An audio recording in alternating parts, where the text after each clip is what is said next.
بسم اللہ الرحمن الرحیم۔ السلام علیکم تھرڈ ایئر۔ آج ہم نے خلافت راشدہ کی خصوصیات کے حوالے سے ڈسکس کرنا ہے۔ سب سے پہلے ہم یہ دیکھیں گے کہ خلافت راشدہ کون تھے، اس سے کیا مراد ہے۔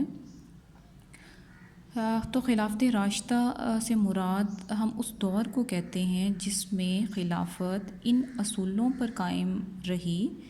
یا ان اصولوں پر چلائی گئی جو اسلام نے ہمیں دیے تھے، اور اسلام کا نظام حکمرانی اس میں وجود رہا،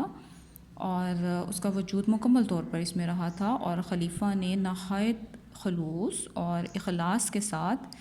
ان مقاصد کے لیے کام کیا جو اسلامی حکومت کے مقاصد قرار دیے گئے تھے۔ اب ہم نے دیکھا ہے کہ خلافت راشدہ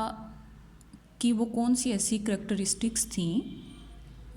جن کو ہم دیکھ سکتے ہیں، کیونکہ ہم نے چاروں خلفاء کو جو ہے وہ ریڈ آؤٹ کیا۔ اس کے بعد سب سے پہلے اس کی جو کریکٹرسٹک تھی وہ منتخب خلیفہ ہے۔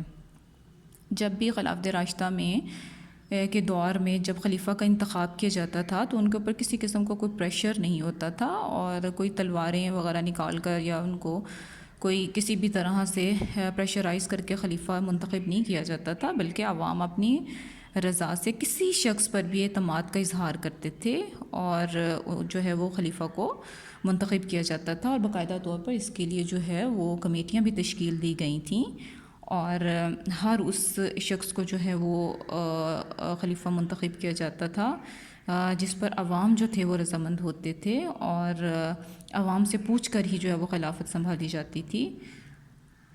اور اس کے علاوہ جو ہے ابو موسیٰ اشعری نے خلافت راشدہ اور بادشاہت میں جب فرق کو واضح کیا تو انہوں نے یہ بتایا کہ خلافت وہ ہے جس سے قائم کرنے میں مشورہ کیا گیا ہو، اور بادشاہی وہ ہے جس میں تلوار کے زور سے غلبہ حاصل کیا ہو۔ اس کے ساتھ دوسری جو اس کی کریکٹرسٹک ہے وہ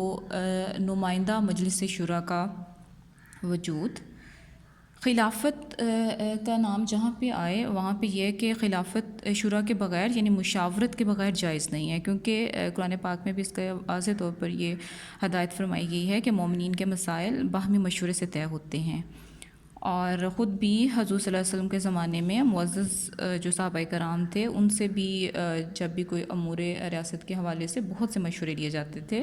اور آپس میں مل بیٹھ کر جو تھے یہ مشورے کر کے کسی پر بھی جو تھے وہ کوئی فیصلہ دیتے تھے۔ اس کے علاوہ جو تیسری اس کی کریکٹرسٹکس ہے وہ ہے بیت المال کو عوام کا مال سمجھنا۔ شخصی جو حکومت ہے اس میں بیت المال میں جو مال موجود ہوتا ہے وہ حکمران کا مال ہے، لیکن خلافت راشدہ کا جو سسٹم ہے وہ اس سے بالکل الگ تھا۔ اس میں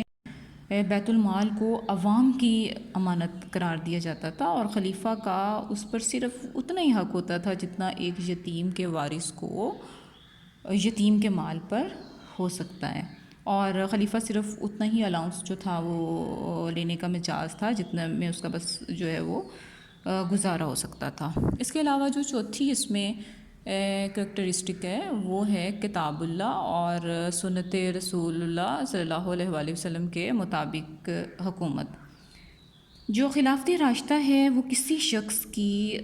ذاتی حکومت نہیں ہوتی تھی، اور نہ ہی خلیفہ کی ثوابدید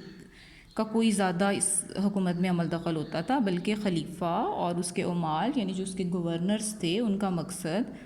کتاب اللہ اور سنت رسول اللہ صلی اللہ علیہ وآلہ وسلم کے مطابق مسلمانوں کے معاملات کو چلانا تھا، اور ان کا کیا مقصد تھا کہ